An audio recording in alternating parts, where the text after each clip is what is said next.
Boa noite, irmãos. Nosso tema de hoje é crianças sob perigo.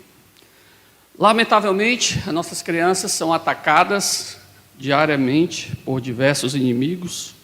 E a pergunta é: como eu posso proteger as nossas crianças?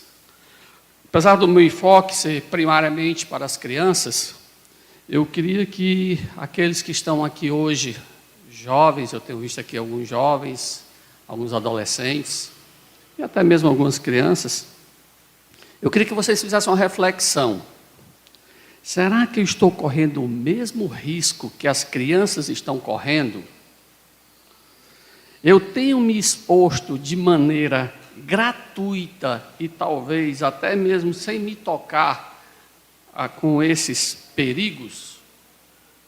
Eu queria que você pensasse um pouquinho. Porque há uma tendência, quando a gente está ouvindo uma pregação direcionada, a dizer: isso é para as crianças, né? Não, também é para você. Talvez você que já tenha passado da fase da infância, da adolescência, já tenha chegado na fase da maturidade, mas talvez esteja sendo exposto a esse mesmo perigo. Então, primeiro nós precisamos conhecer quais são esses perigos para podermos nos proteger. Com certeza, a falta de conhecimento da palavra de Deus por muitos crentes é que gera o desconhecimento aos perigos que estamos expostos no nosso dia a dia. Hoje nós vamos visitar o livro de Ezequiel. Ezequiel era um profeta, sacerdote, conforme nós vamos ler no seu primeiro capítulo. Ele era casado, ou seja, ele conhecia um pouquinho de criança. Foi levado cativo no ano 597 a.C. para a Babilônia, lá por Nabucodonosor. Então vamos abrir as nossas Bíblias, lá no livro de Ezequiel, no capítulo 9. Eu quero ler apenas uma parte do versículo 5 e outra parte do versículo 6, para introduzir o nosso estudo de hoje. Diz o seguinte, todo mundo chegou lá? Ezequiel, capítulo 9, versículo 5, a segunda parte, e a primeira parte do versículo 6. Diz assim: passai pela cidade após ele, e sem que os vossos olhos poupem, e sem que vos compadeçais, matai. Matai a velhos, a moços e a virgens, a crianças e a mulheres, até exterminá-los. Quem seria morto aqui? Precisa a gente ir muito no fundo, que dá claramente para você notar que Deus está falando aqui do seu povo, o povo de Deus. Sim, o povo de Deus rebelde. Eu não vou fazer uma exegese do texto, o tempo não permite e a nossa proposta é outra, mas eu quero olhar para esse texto e tentar responder a uma pergunta. Zacarias 2:8, brincadeirinha de espada para o ar hoje de novo. Galera, eu gosto dessa brincadeirinha, então vamos lá. Espada para o ar. Zacarias 2:8, quem chegar lá primeiro pode ler. Eita, são mais minhas crianças.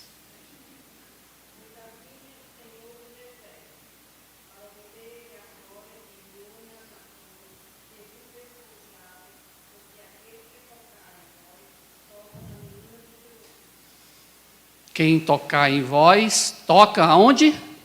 Na menina dos seus olhos. De que ele está falando? Do povo dele. Espera aí. Lá em Ezequiel, ele disse: mata, tudinho, inclusive as crianças, matem todos. E aqui ele diz: esse povo é como a menina dos meus olhos. Eita! Imagina só o coração de Deus chegar e dizer: mata tudinho. Esse povo rebelde. Deve ter sido muito doloroso para Deus. Vejamos alguns motivos para que Deus estivesse tão irado com esse povo. Vamos para o capítulo 8, vamos para os versículos de 1 a 4. Nós começamos a história de trás para frente. Vocês viram o que é que Deus mandou fazer com esse povo, agora nós vamos saber por que Deus mandou fazer isso com esse povo.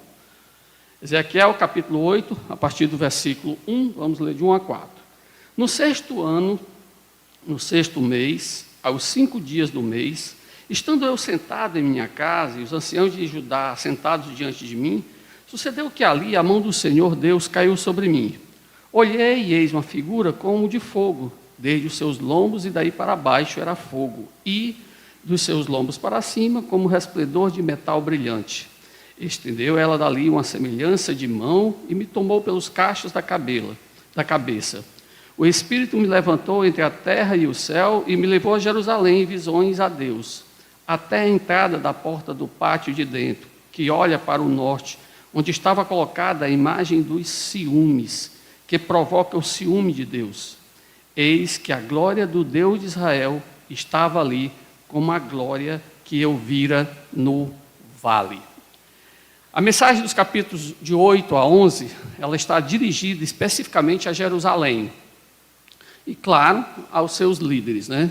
Ezequiel é levado em visões, desde a Babilônia até o templo. Lembra que ele tinha sido levado cativo para lá. E agora Deus leva ele através de uma visão, lá da Babilônia para o templo. E de lá ele vê uma maldade enorme que está sendo praticada no templo. É muito interessante, lembra, Ezequiel era um sacerdote. Como sacerdote, ele conhecia melhor do que ninguém toda a pureza que deveria ser praticada no templo, a forma como deveriam ser postados no templo. Deus passa então a listar os motivos por que ele, de uma forma tão dura, queria castigar o seu povo. E aí eu quero olhar para esses motivos e tentar olhar para nós hoje, depois de quase 3.000 anos, estamos falando aqui no ano 600 mais ou menos, aí você pula aí mais 2.000 anos, 2.600 anos, será que acontece hoje o que estava acontecendo naquela época? Será que eu estou passivo de estar sobre mim a ira do Senhor? É isso que nós queremos refletir hoje à noite com vocês. Então vamos lá. Versos 5 e 6, continuando o texto, diz: Ele me disse: Filho do homem, levanta agora os olhos para o norte. Levantei os olhos para lá, e eis que, do lado norte, à porta do altar, estava esta imagem dos ciúmes à entrada. Disse-me ainda: Filho do homem, vê o que eles estão fazendo? As grandes abominações que a casa de Israel faz aqui, para que me afaste do meu santuário, pois verás ainda maiores abominações. Muito bem, então qual era o primeiro motivo da ira de Deus aqui? Está muito claro, né? Era idolatria. Na entrada da porta estava colocada a imagem de ciúmes, talvez seja aqui a imagem de Azira, que era chamada a deusa mãe dos cananeus. Então essa imagem foi colocada num lugar de adoração a Deus, e havia, claro, uma profanação do nome de Deus. No próprio templo, separado para a sua adoração, para a santidade, e eles estavam usando de uma forma que Deus abominava. Então, o primeiro erro que nós vemos é idolatria. Vamos tentar definir idolatria. Idolatria é a prática de adoração a ídolos, valores e ideias em oposição à adoração a Deus. Cuidado com idolatria, porque nós temos uma tendência de pensar em idolatria, a gente pensa em quê?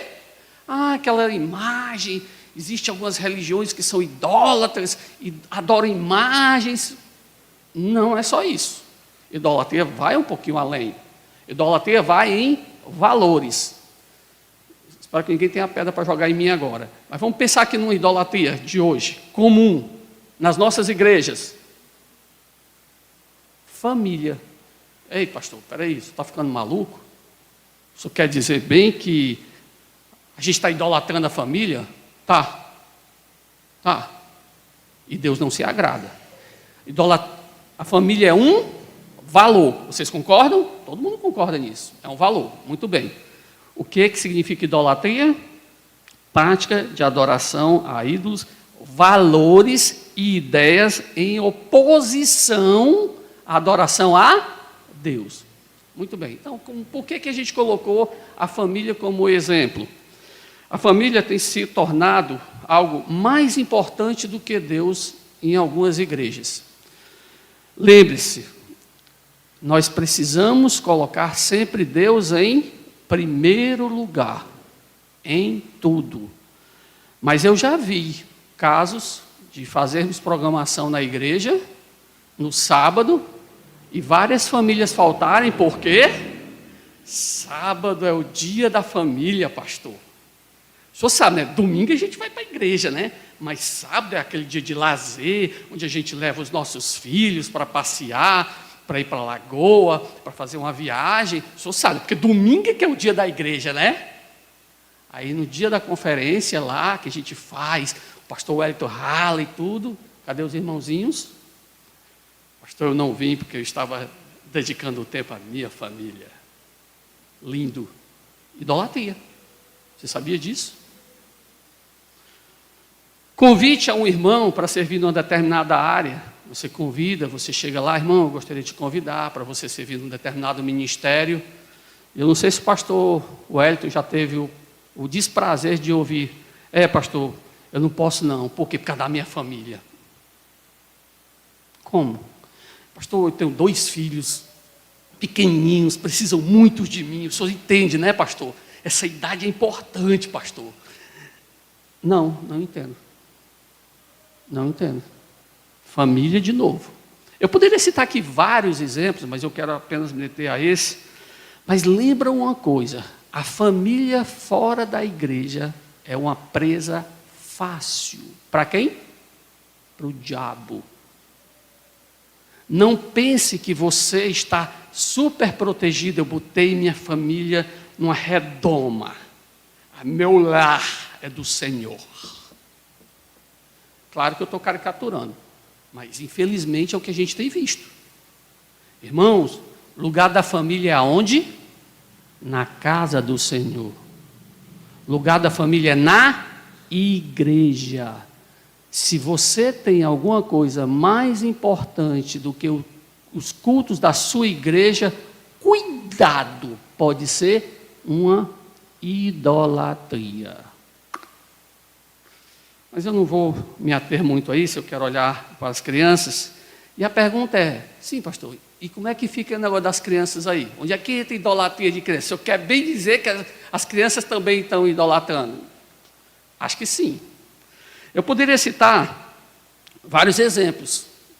Idolatria a jogadores, artistas, cantores, muitos, mas eu quero pensar um pouquinho em reações das crianças.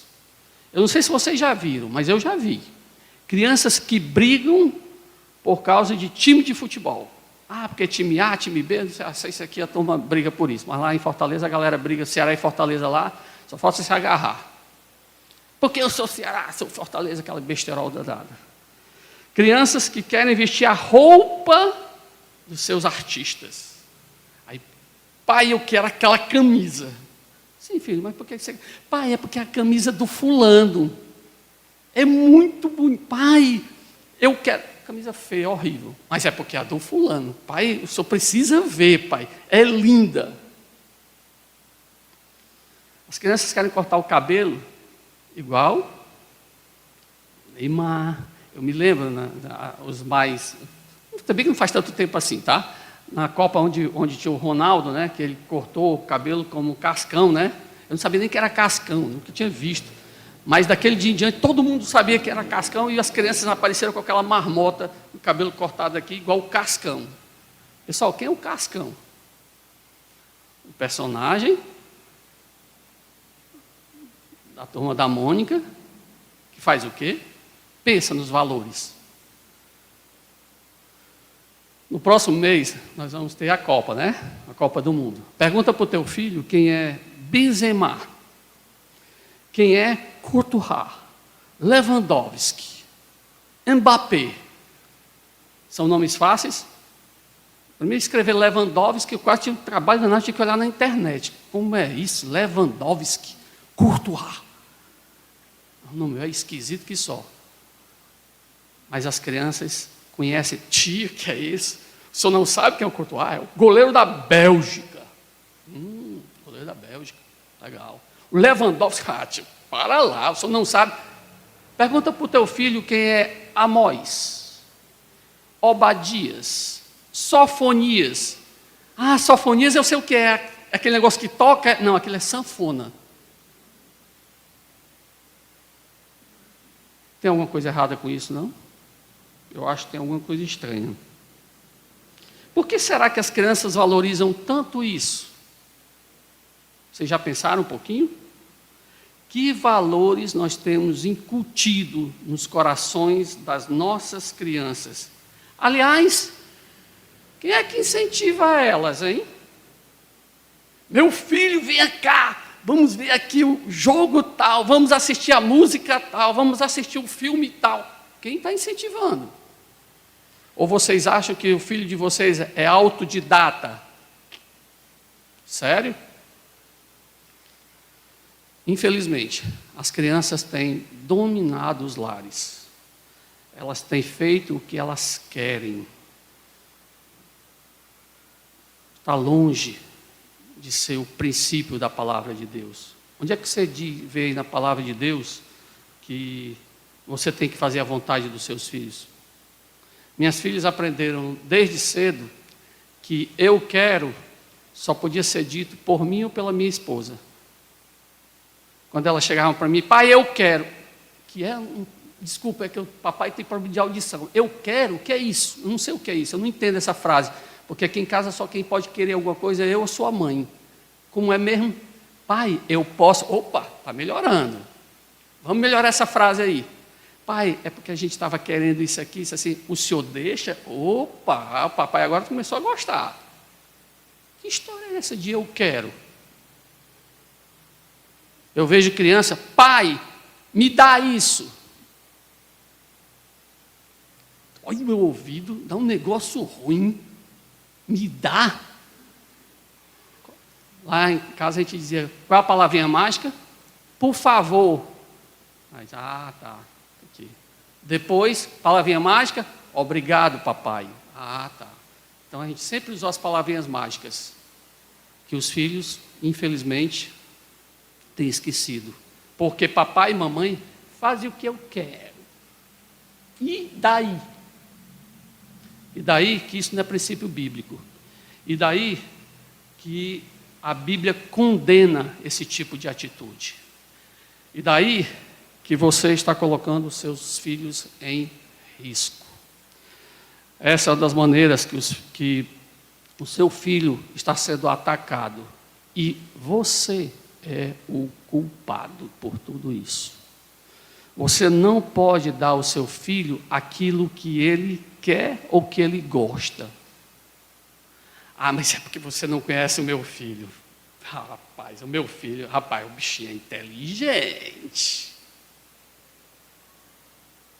Para com isso. Para com isso. Se o seu filho sabe mais o que é melhor para ele do que você, tem alguma coisa errada. Ou com você ou com seu filho.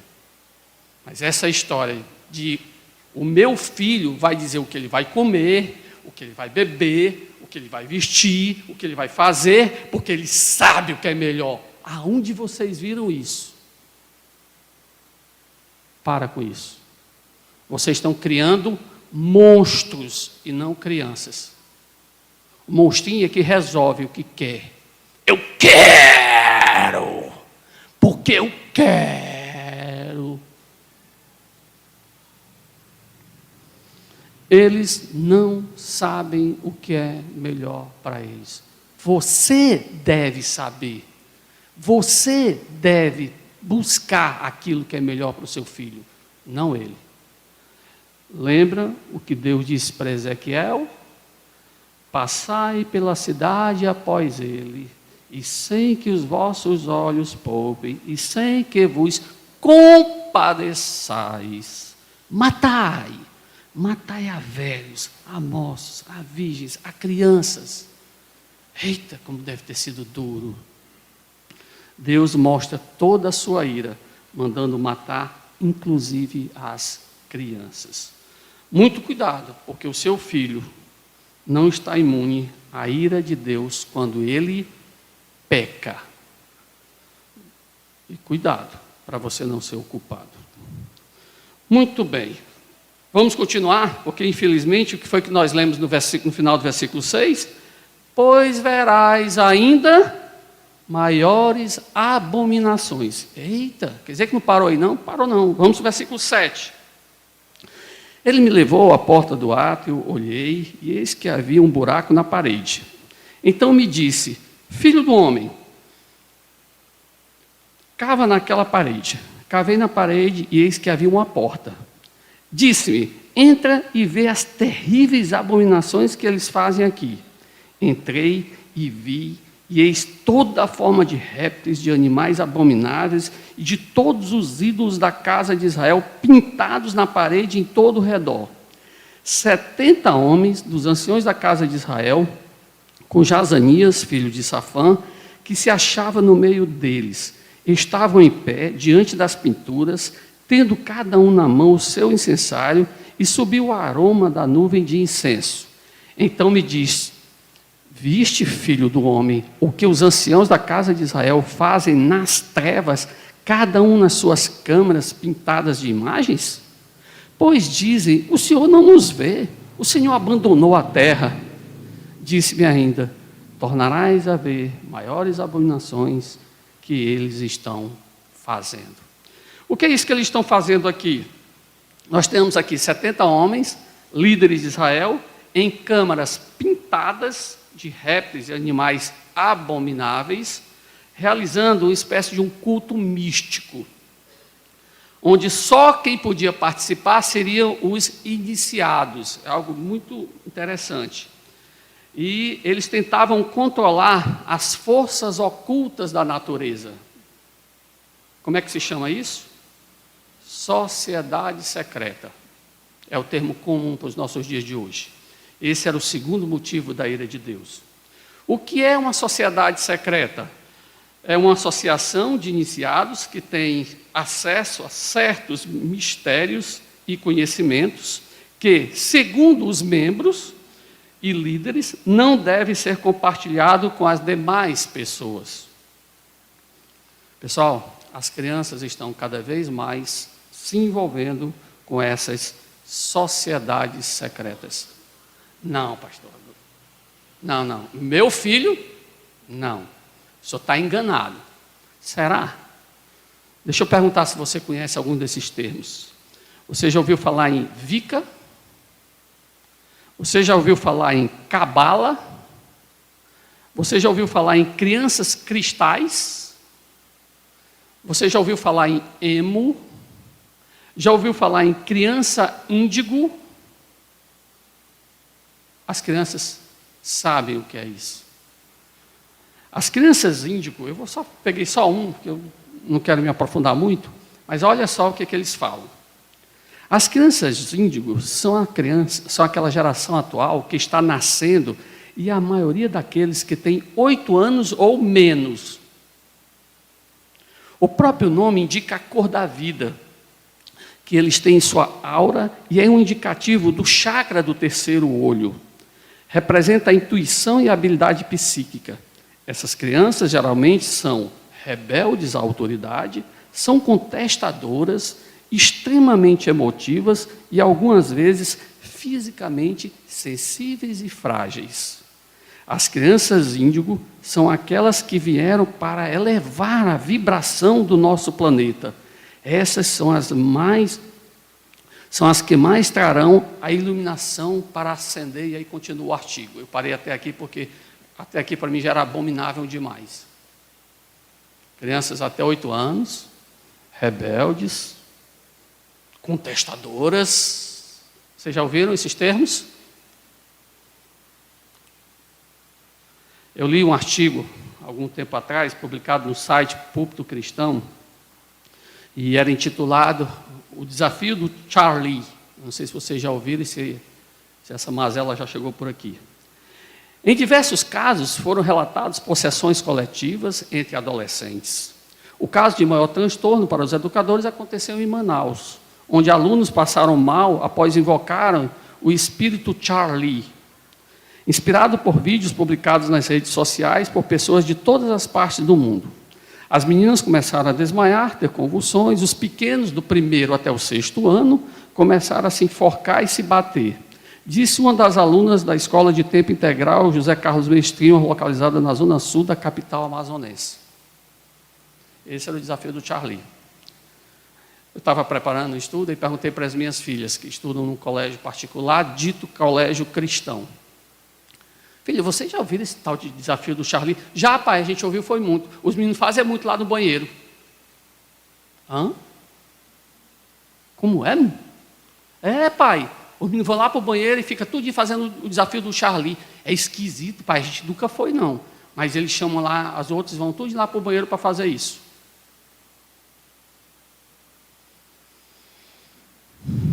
Papai, mamãe, o que é que seu filho tem lido ultimamente?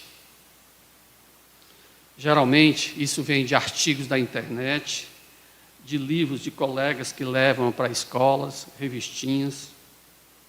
Quem são os amiguinhos dos seus filhos?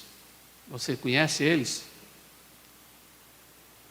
Certa vez um pastor chegou e disse: filha, preste aí tua Bíblia, que eu estou preparando um estudo, eu deixei minha Bíblia lá no escritório, traz aí tua Bíblia. Aí a filha trouxe, aí ele abriu, ele disse: rapaz, eu não sei se eu entrava em choque, se eu entrava em desespero, ou se eu chorava. O que foi que eu? Quando eu abri, tinha lá uma revistinha ensinando como ser uma bruxa. Dentro da Bíblia da filha de um pastor. Essa menina tinha 11 anos, ensinando como ser uma bruxa. O que seu filho anda vendo na TV, na internet, no celular. Existem talvez centenas ou milhares de seitas e sociedades secretas disponíveis na internet para seu filho escolher de qual ele quer participar. Se eu fosse citar aqui, tem cada uma mais escabrosa do que a outra. Se eu fosse citar, vocês iam talvez chegar e dizer assim: eita, esse pastor está no outro planeta. Não, irmãos, é uma realidade. E cada uma pior do que a outra.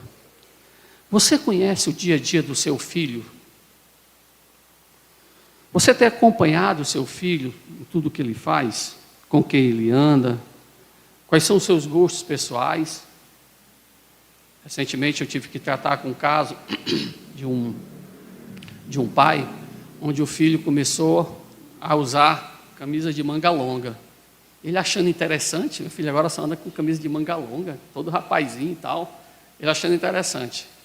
Pessoal, não acha interessante seu filho mudar de hábitos da noite para o dia? Quando ele viu o filho sem camisa, que ele levantou, cheio de cortes no braço, o filho estava se mutilando. Ele começou a usar camisa de manga comprida para esconder os cortes que ele fazia. E ele dizia que quando ele estava se mutilando, aquilo para ele era melhor do que até mesmo um contato físico com alguma coleguinha. A coisa é séria, é grave. Vamos continuar. Ezequiel disse no versículo 13 o quê? Tornarás a ver maiores abominações que eles estão fazendo. Parece que o negócio não para, não. Quando a gente pensa que aqui agora já deu. Ezequiel não, espera aí, tem mais um negócio aqui. Versos 14 e 15.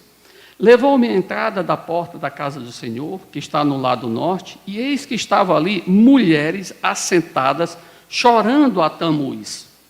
Disse-me: vê isto, filho do homem, verás ainda maiores abominações que estas. Qual é agora? Nós temos agora o terceiro motivo, que é a imoralidade. Prestar o culto a Tamuz, ou chorar por Tamuz, que é o mesmo termo, você pode encontrar esse mesmo termo lá, aquilo ali era um culto que era realizado com grandes orgias sexuais, homem com homem, mulher com mulher, e dizem alguns estudiosos que as crianças participavam também dessas orgias sexuais. Nos dias de hoje, eu não vou falar muito sobre a questão sexual, nós falamos muito acerca disso, eu quero só dar uma pincelada. Nos dias de hoje, a imoralidade está cada vez mais presente no cotidiano das crianças. Você vai ver isso em filmes, através de artistas homossexuais, vocês veem esses filmes da Disney repleto cada vez mais de imoralidade, artistas sensuais. A sensualidade, eu me lembro na minha época, vamos fazer, desenha aí um homem. Você fazia uma roda, um traço, era um homem. E tanto faz homem como mulher, você fazia só a saiazinha, né? Pronto. Hoje em dia não. Os traços são delineados, os contornos são cada vez mais aprimorados. Para quê? Para explorar a sensualidade. Material escolar, para aqueles que acompanham seus filhos no colégio, cada vez mais tem sido motivos de preocupação entre vários pais. Livros infantis chamados paradidáticos, cada um com as coisas mais terríveis do que a outra. Pessoal, desculpa, eu não estou muito preocupado aqui com o mundo, não. Nem um pouquinho. A Bíblia diz que o mundo jaz no maligno. Então, isso para mim não é surpresa para o mundo, não. Mas eu devo me preocupar com o meu filho, com o meu tesouro. Eu quero sugerir um livro para vocês, é um livro do Solano Portela, da editora Fiel, que diz: O que estão ensinando aos nossos filhos? Poderia falar muito sobre isso, mas eu não quero, sobre vocês eu quero só pincelar alguns pontos, mas dê uma lida nesse livro, você vai se assustar com o que eles estão fazendo em sala de aula. É impressionante como os descrentes estão ficando preocupados. Qual é o tema mais discutido hoje entre os pedagogos? É exatamente a erotização precoce. É só o que você escuta. A preocupação da erotização infantil, cada vez mais presente em sala de aula, nos currículos e tal. A preocupação está generalizada. O assunto é grave e nós devemos ter muito cuidado. Lembra, seu filho não está imune a essas mazelas. Não ache que nada disso é normal. Lembre sempre de Ezequiel, capítulo 9, versos 5 e 6. Deus mandou matar aquelas crianças. Esteja mais presente na vida do seu filho. Prepare, estude sempre sobre o assunto. Converse com seu filho. E cheque sempre as informações que ele tem. Há poucos dias atrás eu estava pregando e uma criança chegou para mim. Aí a gente estava pregando sobre um determinado tema. Eu disse: o mundo está cheio de imoralidade. Aí a criança levantou a mão, 10 anos, e disse: Tio, o que é imoralidade? Aí, papaizinho, se estivesse presente, que coisa boa, a minha filha é ingênua. Não, que coisa terrível. Uma menina de 10 anos não sabe o que significa a palavra imoralidade. Quem vai ensinar para ela o que é imoralidade? Papai e mamãe não estão ensinando. Vocês acham que ela vai aprender da melhor forma possível? Cuidado, pessoal. Ingenuidade de uma criança tem limite. Obrigado, irmão. Obrigado. Ingenuidade tem limite. Às vezes, ingenuidade demais pode ser desinformação. E nesse caso, você é o culpado, porque você é que tem que gerar informação na vida do seu filho. Vamos continuar, porque mais uma vez, Deus disse que a Ezequiel, no versículo 15, verás ainda abominações maiores do que esta. Então vamos lá, versículo 16, o que é que ainda existia de coisa pior ainda? Levou-me para o átrio de dentro da casa do Senhor, e eis que estava a entrada do templo do Senhor, entre o pórtico e o altar, cerca de 25 homens de costas para o templo do Senhor, e com o rosto para o oriente adoravam o sol, virados para o oriente. O que é isso? Isso aqui é uma mistura de astrologia com ocultismo. Então, eles estavam adorando o sol, virados para o oriente, e significa que eles estavam dando as costas para o Senhor e estavam olhando para o sol e buscando alguma forma de adorar o sol.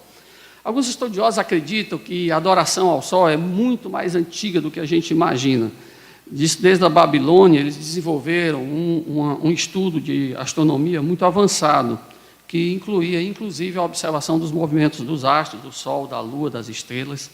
E no Egito é muito provável que as pirâmides também, que foram construídas, estavam associadas de alguma forma à adoração do sol. Agora, inclusive, os sacrifícios humanos faziam parte desse tipo de adoração, é algo mesmo terrível. Vamos definir o que é ocultismo. Conforme o dicionário, ocultismo é a crença na ação ou influência dos poderes sobrenaturais ou supranormais, como é um termo que geralmente se usa. Talvez alguns pais estejam se perguntando, mas será que meu filho está ligado a alguma forma de ocultismo? Pergunta interessante. Vamos pensar um pouquinho mais. Existe um estudioso chamado Kurt Coates, que ele disse o seguinte, ele é especialista em estudo de satanismo. Ele diz que as formas de ocultismo, eles se dividem em 3 ramos. Primeiro, adivinhação. O que é isso? É a suposição que seres sobrenaturais se comunicam com os homens. O que é isso? Cartomancia, quiromancia, telepatia, astrologia, tudo isso está ligado à adivinhação. A lista é enorme, mas eu peguei esses que são mais comuns, eu acho que vocês, só para vocês poderem fazer a associação melhor. O segundo ramo é o que ele chama de magia, que é a arte de conseguir resultados que estão além da capacidade humana através de serviços de seres sobrenaturais. Aí você entra aí com curas, fazer o adoecer, feitiços do amor, e aí vai, feitiços de vingança, maldições, e aí a lista é grande. E por último, espiritismo, a doutrina baseada na crença da sobrevivência da alma e da existência da comunicação entre vivos e mortos. Os 3 elementos. A presença desses 3 elementos, adivinhação, magia e espiritismo, estão cada vez mais diante dos olhos das nossas crianças. Filmes. Acho que vocês já devem ter ouvido falar no Rei Leão, foi até feito agora um remake há pouco tempo, em um formato diferente. O macaco ensina lá o leão a olhar para as estrelas a fim de guiá-lo. O que é isso? Depois ele vai ensinar a falar com o pai que já morreu. O que é isso? Nos brinquedos. Brinquedo é um negócio impressionante. A lista é enorme, mas deixa eu sugerir só uma coisa. Existe um artigo interessantíssimo que chama Brinquedos. Será que temos razão para suspeitar de algo tão inofensivo? Esse artigo é interessantíssimo. Você vai encontrar no site do ICP, Instituto Cristão de Pesquisa. Tá? Tem artigos bem interessantes sobre crianças lá. Acho que você deveria pesquisar. Depois, se foi muito rápido, vocês me cobram que eu mando os links para vocês, tá? Nos desenhos, você já perguntou para os seus filhos sobre Monster High, sobre a Turma da Mônica Teen? Cuidado. Na hora que você for perguntar, fica sentado, porque você talvez escute coisas que você não gostaria de escutar. Pessoal, se os adultos são enfeitiçados por essa enxurrada de lixo que está sendo exposta cada dia diante dos nossos olhos, nos chamados entretenimentos, vocês acham que as crianças, elas estão imunes, estão isentas? De jeito nenhum. Está na hora de vocês serem mais criteriosos, na hora de permitir que os filhos de vocês participem, assistam, vejam qualquer tipo de coisa. Está na hora de vocês tomarem mais cuidado com os brinquedos que vocês compram. O brinquedo às vezes não é tão inofensivo assim não. Vamos para o 5º e último motivo. Eita, eu vou arranjar uma baladeira, tacar nesse relógio. Esse relógio está ficando doido, cara. Vamos lá. Versículo 17. Então me disse, vês, filho do homem, acaso é coisa de pouca monta para a casa de Judá o fazerem eles abominações que fazem aqui, para que ainda enchem de violência a terra e tornem a irritar-me? Eis-lo chegar o ramo ao seu nariz. O que é isso? Os homens estavam cheirando um pedaço de arbusto e os estudiosos, eles se dividem um pouquinho exatamente no significado disso. Alguns acreditam que o ramo era um instrumento para irritar o nariz de Deus. Então, quando eles faziam isso, eles estavam num ato de rebelião a Deus. Outros acreditam que ele pode simbolizar o fedor da idolatria que chegou nas narinas de Deus. Ou os ramos tinham um cheiro doce para aqueles homens, mas fedor para Deus. E outros acreditam que o propósito era acordar os deuses com o cheiro para que eles pudessem ouvir as suas orações. Seja como for, uma coisa todo mundo concorda: isso era superstição. E aqui nós temos o nosso quinto motivo da ira de Deus: superstição. Vamos falar um pouquinho sobre a superstição infantil. As formas mais comuns de superstição infantis, infelizmente, são trazidas por quem? Papai e mamãe. Ah, meu filho, você está com medo de dormir? Papai trouxe o ursinho. Abraça com o ursinho vai te proteger. O que é isso? Superstição. O ursinho protege alguém? Não. Paninho. Eu conheci uma criança que ela não dormia sem o paninho dela. E ai do papai e da mamãe se não trouxesse o paninho dela. Chorava, gritava, berrava, pulava, fazia um cassel dentro de casa. Mas tinha que trazer o paninho dela. O que é isso? Superstição. Brinquedos que ajudam na alimentação. Os pais no início têm uma dificuldade de alimentar os filhos não querem comer. Dizem, filho, olha o aviãozinho. Papai, mamãe, cuidado. Alimentos que vão dar superpoderes. Filhinho, come isso aqui, é igual o papai, você vai ter superpoderes. Aí o menino come lá espinafre, achando que vai ter os músculos, e não dá certo. Filhinho, na hora de dormir, bota a Bíblia do lado, aí você vai ver, a Bíblia vai te proteger. A Bíblia proteger? Isso é uma Bíblia ou uma arma? Não.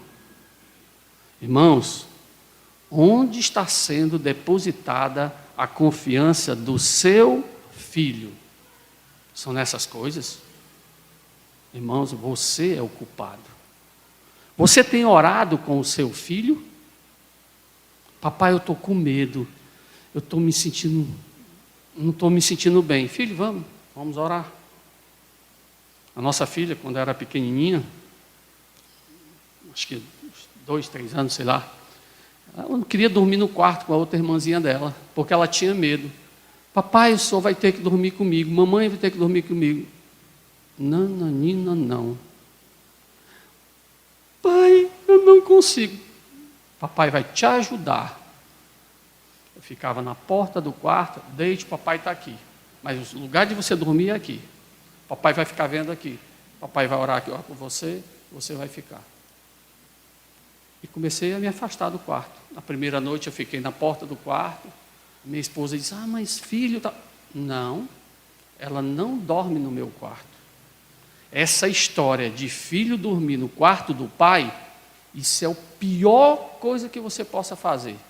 Você está produzindo ali uma criança totalmente insegura, uma criança que vai ter problemas lá na frente, que ela vai ter várias dificuldades de relacionamentos. Não façam isso. Chegou ao ponto que eu fiquei, botei uma cadeira, a porta do quarto era ali, botei uma cadeira distante, eu olhava para a porta do quarto. Pai está aqui, pode dormir, não se preocupe. No meu quarto você não entra. E não tente, porque senão você vai dormir com couro quente. Ponto. Papai, você sabe quais são os medos do seu filho? Irmãos, eu sei que a luta é grande, o ataque vem de todos os lugares. A pergunta é, sim, pastor, e o que fazer? Eu quero encerrar com 5 sugestões bem rápidas. Primeiro, não desista de criar os seus filhos. Como assim, pastor? Que história é essa? Tem muita gente aí preocupada com carreira profissional, muita gente aí preocupada com lazer e cada vez mais se afastando dos filhos. Pastor, o senhor entende, né? Ninguém é de ferro. Entendo, verdade, ninguém é de ferro, não. Não terceirize a educação do seu filho. Quem educa seu filho é você. Não é colégio, não. Ah, pastor, então o senhor é contra a educação em colégio? Não, minhas filhas estudam em colégio. Mas, quando eu fui matricular elas, só estudaram só em 2 colégios, o 3º colégio agora que elas estudam. Mas, quando eu fui lá, eu chegava para o colégio e disse o seguinte: as minhas filhas não participam de nenhum evento no colégio. Dia dos pais, dia das mães, dia das crianças, nenhum evento social, elas não participam. Aí o diretor, mas seu Vadson, e como é que fica a parte de socialização? Socialização é na minha igreja. Hã? É, socialização é na minha igreja. Mas se tivesse um evento, não. Condição sine qua non. Então elas não estudam aqui no seu colégio. Não, tudo bem, a gente entende. Aí chegava um comunicado. Olha, vai ter uma festa, não sei o quê, arquivo 6º, lixo. Nunca participaram de nenhum evento no colégio, de nenhuma data festiva, nada. Colégio ensinava a elas mais nada. Socialização era na minha igreja. A aula começava 1h, elas chegavam 1h em ponto. A aula terminava 5h, eu chegava 5:45. Elas não tinham contato com nenhuma outra criança. Eita, mas também, hein? É uma jaula. Não, era pior do que uma jaula. A jaula, pelo menos, tem umas brechinhas. Eu não queria dar brecha nenhuma. Nada. Aí as coleguinhas, a gente pode ir lá na tua casa? Claro. Minha casa está aberta todo domingo, às 9 da manhã e às 18 horas. É a minha igreja. Ninguém visita a minha casa sem passar na minha igreja. Aí as coleguinhas queriam muito ir. Elas nunca iam para a casa de nenhuma coleguinha. Mas as coleguinhas eram doidas para pelo menos conhecer como é que essas crianças vivem. Deve ser tudo enjaulada, não sei o que. Elas queriam conhecer. Vamos lá na minha igreja. Elas iam, visitavam a nossa igreja, aí estavam aptas para ir na nossa casa, porque elas iam ver o nosso comportamento lá e se ela realmente queria ir para a nossa casa. Aí ia. Então, não desista de criar seus filhos. É difícil, é pesado, é um fardo às vezes, mas é bom e é gostoso. Segundo, amar não é dar tudo que o filho pede. Não ache que quando o seu filho pede alguma coisa para você e você não dá, você está faltando com amor a ele. De jeito nenhum. As crianças precisam aprender desde cedo o que é autoridade. Elas precisam aprender a uma palavrinha. Qual é a primeira palavra que uma criança aprende quando ela começa a falar? Não diga que é mamãe, que não é não. Não, né? O cara consegue aprender não primeiro do que mãe, né? Ou seja, diga papai, não. Ué, eu não ensinei não, eu estou ensinando é papai. Mas ela aprende o não. Então agora está na hora de você aprender o significado do não. Pai, eu posso isso? Não. Pai, mas peraí, qual foi a parte do não que você não entendeu? Não é não. Por que eu vou dizer o porquê do não? Isso às vezes é rebeldia da criança, ela não aceita o não. Então você às vezes tem que agir com autoridade e dizer, filho, é não. Mas pai, isso é injusto. Eu não perguntei se era injusto. Autoritarismo, não. É exercer autoridade. Em alguns momentos você deve sim dizer o não. Mas cuidado, quando você começar a se explicar demais pelo seu filho, ele vai adorar isso, porque ele vai usar de laço contra você. As minhas filhas vão completar agora 18 anos. Mandou uma mensagem. Pai, eu posso isso? Não. Pai, filha, é não. Ah, pai, desculpa. Acabou. Não tem discussão. É não. Não se instrui sem presença. Falamos um pouquinho sobre isso ontem e eu quero enfatizar mais hoje. Papai, mamãe, cuidado com os muitos afazeres. Não abra mão de presença com seu filho, de ter aquele tempo, de dar uma volta com ele, bater papo, conversar, ouvi-lo. Recentemente eu preguei uma criança de 7 anos e ela chegou e disse, tio, eu estou com um problema de ansiedade.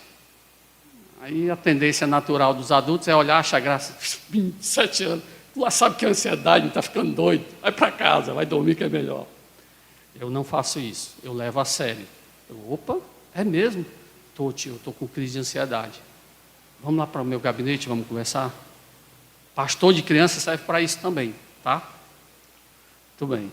Então, fomos para o meu gabinete. Quando eu cheguei lá no meu gabinete, ele disse, fala um pouquinho aí o que tu está sentindo. Tio, é estranho.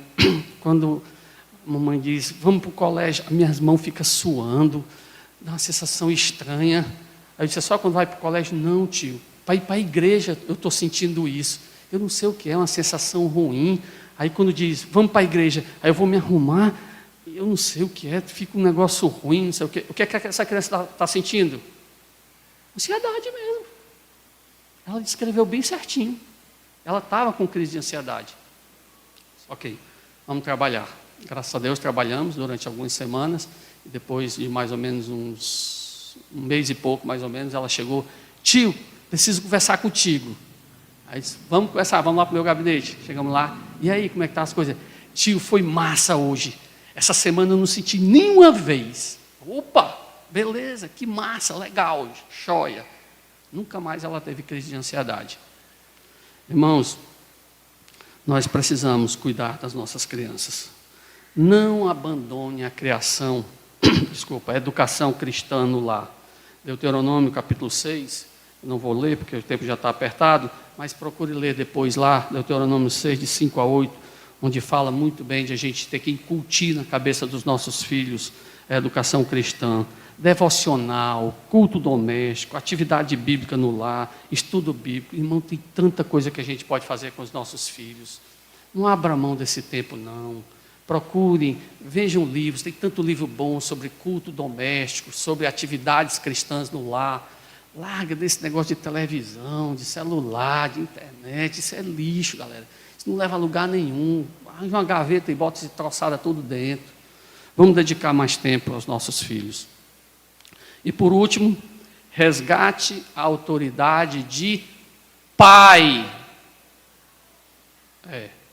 Resgate a autoridade de pai. O Salmo 127, nós vamos trabalhar ele um pouquinho amanhã, fala exatamente que o nosso filho é um tesouro, é herança do Senhor. Então, eu não quero que você saia aqui pensando que o seu filho é um peso, mas sim que você pense que o seu filho é algo muito especial que Deus te deu. Ele é uma herança. Amanhã a gente vai trabalhar um pouquinho mais nesse tema. Então, se o seu filho é herança para você, trate ela como herança, como algo de valor, porque é assim que Deus espera. Vamos cuidar dessa herança, porque uma herança não cuidada, ela vai embora, ela se acaba. Não vamos deixar as nossas crianças largadas, totalmente entregues ao inimigo para que ele possa fazer o que ele quiser. Porque o resultado final é a ira de Deus sobre a vida dela. E eu tenho certeza que nenhum de vocês gostaria de ver a ira de Deus sobre o seu filho. Que Deus nos abençoe, nos guie e nos oriente. Vamos orar? Santo Deus, Pai Todo-Poderoso, obrigado por esse breve estudo da Tua Palavra. Eu sei que foram palavras duras que Tu usaste para pessoas que estavam totalmente contra os Teus princípios. E infelizmente nós vemos isso hoje, nos nossos dias. Ajuda-nos, ó Pai, a nos livrarmos desse mundo que nos corrói, que nos corrompe, que nos atrai cada vez mais. Ajuda-nos a tratarmos as nossas crianças de um modo tal que elas possam ser motivo de honra e glória para Ti. É o que eu te peço humildemente, no nome do Senhor Jesus Cristo. Amém.